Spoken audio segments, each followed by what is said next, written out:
Thank you for tuning in to another episode of Sideline Stories. I'm your host, Naomi Grey, and today I am joined by the talented Chris Williamson of SNY. Chris, I'm so happy to have you here. Thank you for joining me today. Thank you so much, Naomi. I really appreciate this opportunity, and I can't wait to have a great discussion with you. Absolutely. Let's jump right into it. Now, you know, people like us in this industry, there's usually something that inspires us to do the work that we're doing. I want you to take me back to the early years and tell me, what was that thing that inspired you? The thing that inspired me to get into this industry was my failure of making it to the pros as a basketball player. So I get cut from my JV team my sophomore year of high school. And up until that point, Naomi, I had been using all my parents' resources and, thought I was going to be the next Michael Jordan, focused all my energy on basketball. That was it. I was going to get a scholarship to go somewhere in college, and then I was going to go to the pros. My brother and I were going to be like MJ and Scottie Pippen. Well, when I failed, when I got cut from the team, from the JV team, my sophomore year, I said, you're probably not going to be a basketball player. So from that point on, I said, all right, well, if I can't be a professional athlete, then I want to still stay connected. And I was like, well, why don't I talk about it or write about it? And from that moment forward, I had a whole new perspective on my high school career and what I wanted to do in my life. And that's when I got invested really heavily into doing high school sports recaps for football and basketball games, and I think lacrosse games for a high school sports website called DC Sports Fan. And that's when I got my big start, but that's when I started to really focus in on journalism. And so my failure in basketball inspired me to be a journalist. Right, but you had a second shot. You were a Division I football player at Syracuse University, which was a fairly decent program at the time. We won't get into that, but you also walked away from that. But was that a result of Syracuse having such a great journalism program? It wasn't a result of, well, actually two things. So I'll go back before I even made my decision between Syracuse, and I had a choice between Syracuse and Elon. And Elon gave me a preferred walk-on spot, and Syracuse, I didn't have that. I had to try out with everybody else. So I had my deposit in at Elon, like leading up to, before we were supposed to head out to campus or whatever it is. And then I had a conversation with one of my friends who at the time, he was in the NFL, and he was like,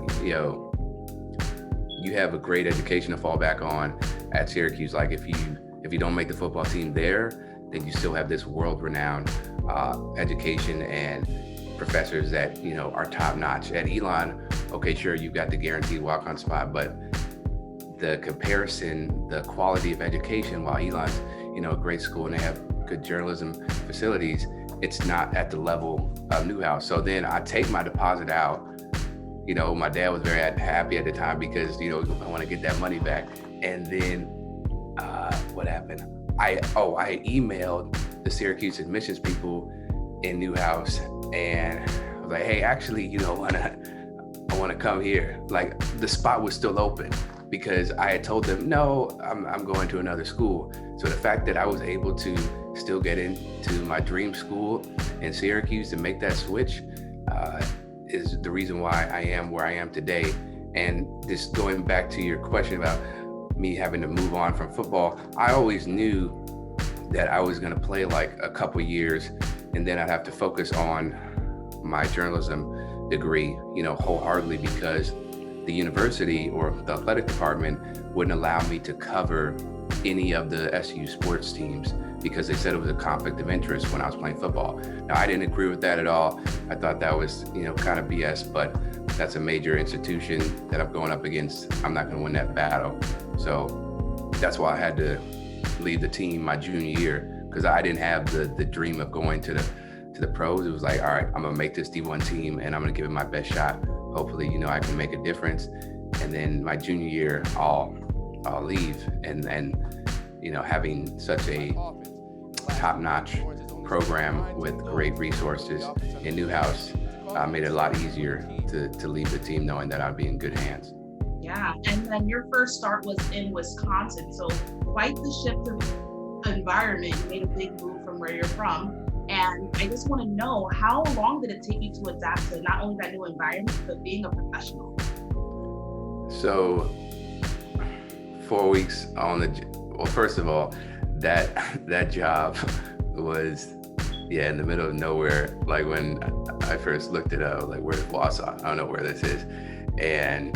And then as far as, how long it take for me to be a professional, adjust to the city, well, I didn't really have too much time to adjust, because 4 weeks on the job, Naomi, they send me out to Los Angeles to cover the Sweet 16 for the Badgers, that run that they made to the national title game that year in 2015 by myself. So they flew me out to Los Angeles by myself, because the sports director at the time, he had to do a company vacation in Hawaii that he couldn't get out of. So he believed in me, and 4 weeks on the job. So when I did that experience, and at first I missed my first deadline because the practice, the Wisconsin Badgers practice, lined up very closely to our 5 o'clock newscast, and I didn't have the, I guess, assertiveness or the confidence to say, hey, it's going to be a little tight, guys, so we probably should bump me down to the B block and I'll be able to make my hit, because I had a hit in the A block and in the C block, and I missed my deadline. And at that time, I'm thinking, am I really made for this? Like, am I going to succeed in this industry? Because in college, thanks to my football experience, I didn't have really hard deadlines like a lot of my other peers did, because the hard deadlines and doing those reps happen outside of Newhouse and Citrus TV, our student TV station.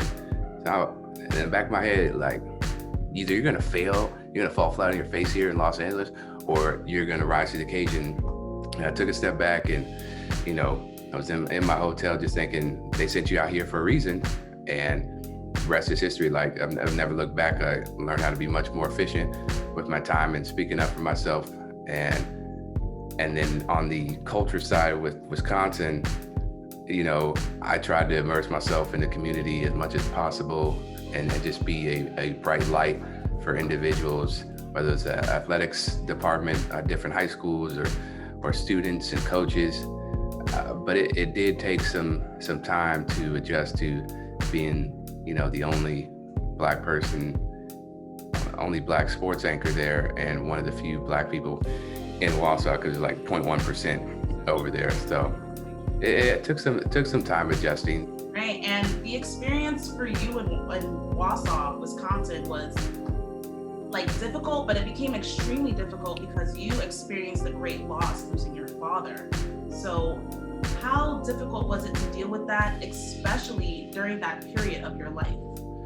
Yeah, so I lost my father on February 24th, the same day that I had to do a sports cast, and I found out like 15 minutes before my mom told me, and I didn't really have time to process it all. It's like like my father told me, you got a job to do, so you gotta handle it, and you need to be professional and rise to the occasion. And I wanted to make him proud, and that that's what I did, even though it was excruciatingly difficult. But the good thing, I guess, about that is he died on February 24th. My contract ended on March 3rd. So I was really only there for another week, and then I went back home, and that's what I needed, to be back with my mom and my family, and having that type of support, and the funeral and all that. So I didn't get a job until I think it was July of 2017. Yeah, July of 2017. And so that period where I didn't have a job and I was grieving, it was extremely painful and took me out of I didn't know who I was, but it was something that I needed to have that type of take a step back from, the hustle and bustle of the journalism industry. But it wasn't until in 2018 when I got a job when I was finishing up my job in WSA 9 TV in DC, that I was able to get my mojo back, so to speak, because I was just shelling myself for a very long time, even while I was doing, different stories for the TV station in DC. Right. So you had that job in DC, but as you mentioned, you were still grieving. So right. What light switch went off to make you get back into that mojo that you spoke about? I think for me, the light switch, there are a couple of things. One, my mom, I remember my mom telling me, or I remember being at the kitchen counter with my mom one day and telling her, like, I don't know if I can do this anymore. Like, I can't do journalism. And, she looked me dead in the eye with a very fierce, compassionate look, and said, your father never quit anything in his life. That's not what Williamson Raiders do. You're gonna go through your lumps and your ups and downs, but you're gonna rise too. You're gonna rise through. And that moment was something that kept me going, because I was dead serious about just leaving, because I didn't believe in my abilities. And then she also told me, I don't know if it was before or after, but she had threatened to leave. She had threatened to kick me out of the house because I was acting so, I was like a ghost in the house, right? So for her to say, you're gonna get kicked out of the house if you don't, clean up and start acting like a human being, that said a lot, because she's such a compassionate, caring individual, and she would never want to do that. But she saw I was in a really dark place. And then I also started going to therapy, and that helped. But the real light switch came when I did a story about a high school sports basketball phenom who overcame depression and suicidal thoughts to realize his hoop dreams. This guy was like 5'8". He had all this hype growing up as a kid, and articles written about him, but he didn't get any offers until I think it was the summer of his senior year. And before that time, he was going through a lot. So it was very therapeutic to do that piece, because we were, even though he was like 16, 17, and at the time I'm like 23 or whatever, we had that common bond that, we could relate about going through really dark times and pulling ourselves out of it. So those were the moments, I would say, there were like a few light switches that happened. Yeah, and you bounced back in a major way. You jumped to the biggest market in this country, working in New York. Did you ever imagine it panning out this way after everything you've been through? It's so funny when people ask me that, because I feel like, I never imagined in my wildest dreams that I'd be working for a station or a network in New York City, at the age of 25 or 26, I forget how old I was when I got the job. But I didn't know what my career arc would look like, after, my dad died, and how things would play out. But for me to get the job in New York and have an opportunity, to cover all these great professional sports teams, as well as, a few colleges, it let me know that everything I did, everything that I worked for, was worth it, because I put in the time, I put in the effort, I showed what I was capable of. I stood up for myself when I felt like I deserved certain opportunities, and it all culminated in that moment where I had a decision between working for the Cleveland Cavaliers as their sideline reporter, and then SNY as a sports anchor and reporter. And and I was talking to my mom about it, like, we're just so overjoyed. We're in a whole lot of words, but just so overjoyed, because I've been working so hard to, take that next step, out of DC and leave my hometown. And for me to have that decision between two amazing opportunities, it just let me know that everything I did, it wasn't for nothing. Right. And New York media has a rep for being incredibly harsh on athletes and different institutions. And I like to say that the same goes for the fans and the viewers. When you first got on camera for SNY, how many nerves were going through your body in that moment? it's how many nerves are going through my head. I feel like there were the nerves that everybody gets, before they're performing in front of an audience for the first time at a different market.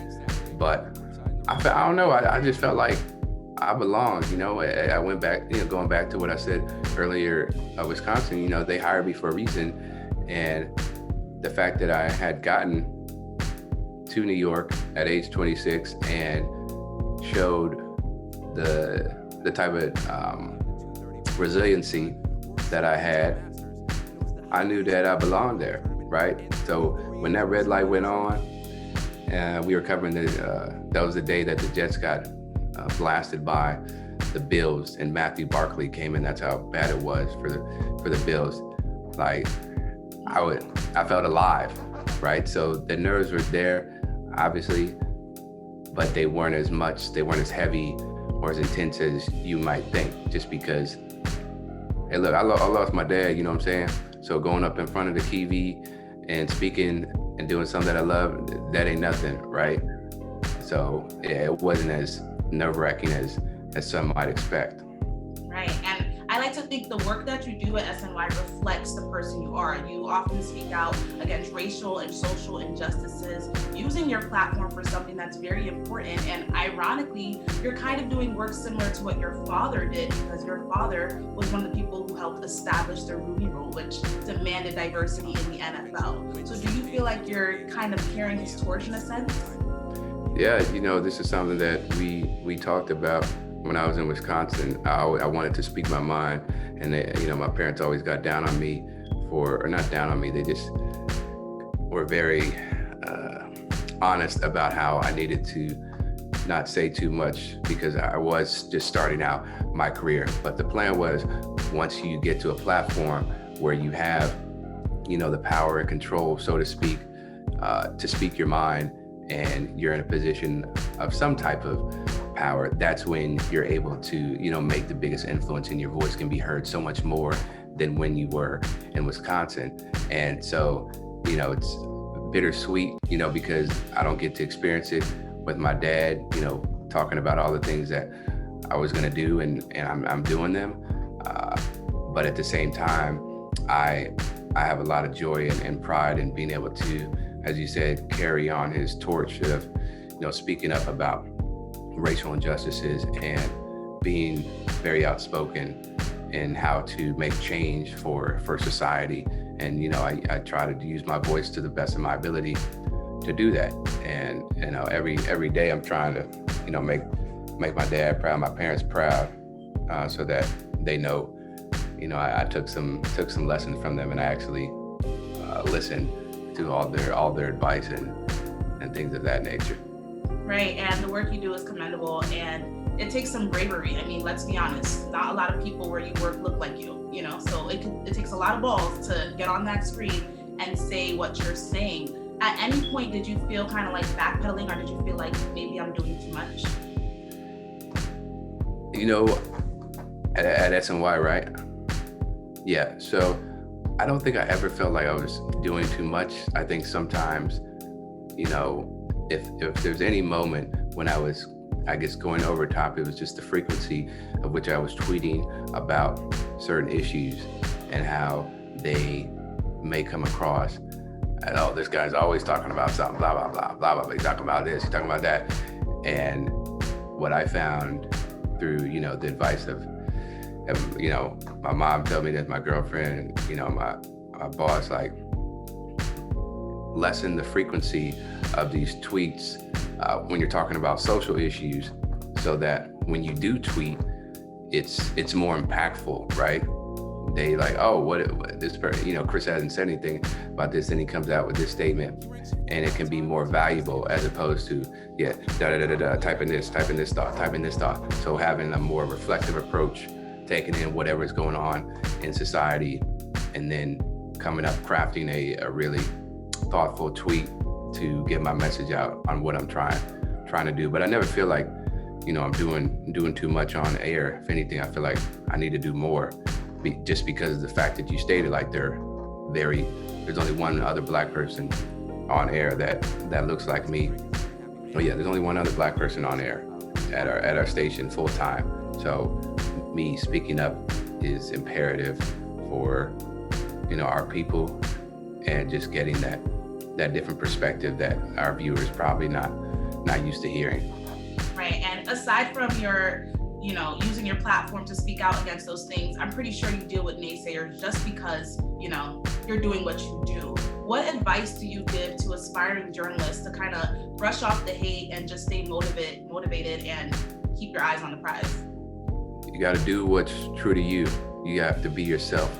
And I say that because I wasn't myself even before SNY. Like I had people say I had a great personality and all that stuff, presence, but I had to conform to what mainstream media expects, from Black and brown journalists.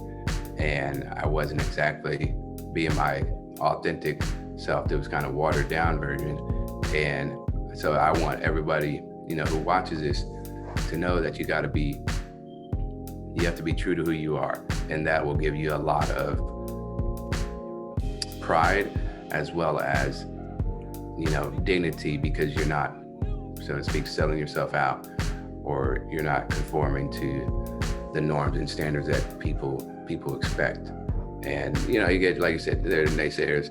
People say, oh, you're Stuart Scott 2.0, or get this Stuart Scott want to be like, I mean, that's a compliment to me. And, compared to one of the great all-time sports broadcasters, but I know that I'm doing something right.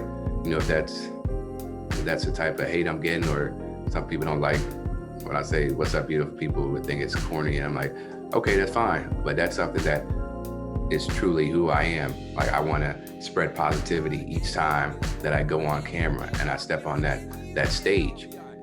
And I want to uplift individuals. So that's my way of doing it. And you can say it's corny, I don't care. And the Chris that I'm speaking to now definitely probably would have been, or the Chris that, if you spoke to him in 2015, definitely probably would have listened or let that bother them. But the Chris you see now is a whole new ballgame. It's like, okay, cool, you don't like it. Well, I know that's part of my personality and how I operate. So you're just gonna have to deal with it. Right, growth is a beautiful thing for certain. Yeah. And there's an old saying, right? Here in New York, there's an old saying that if you can make it here, you can make it anywhere. You made it here, right? You made it here. Yeah. So where are you making it next?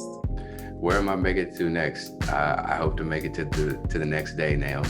I think that's a really good outlook. And I say that kind of tongue in cheek, but it's very serious because of what we're going through in COVID and just being blessed to be alive. That's what I tell people all the time. I'm like, well, look, I got no COVID and I'm healthy, so I really don't have anything to complain for, and I look forward to that next day. But in terms of my career, I'm just focused on being a better journalist and better on-air talent, better storyteller, a better relationship developer, because this industry is all about building relationships and connections.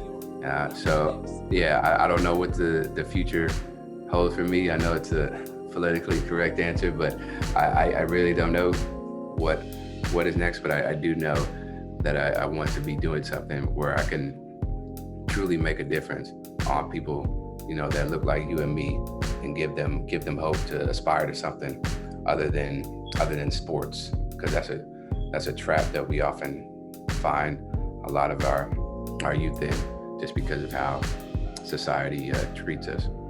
Right, but I have no doubt that your future is bright wherever it takes you. You're already doing amazing things, and I pray that you continue to do the amazing things you're doing, inspiring people like myself and other people who are looking up to people like you in this industry. So thank you, honestly, thank you so much. Thank you. Yeah, no doubt. And thank you for tuning in, everybody. This has been a great episode, and I hope you guys stick around for next week's episode. Thank you for tuning in. I'll see you guys next week.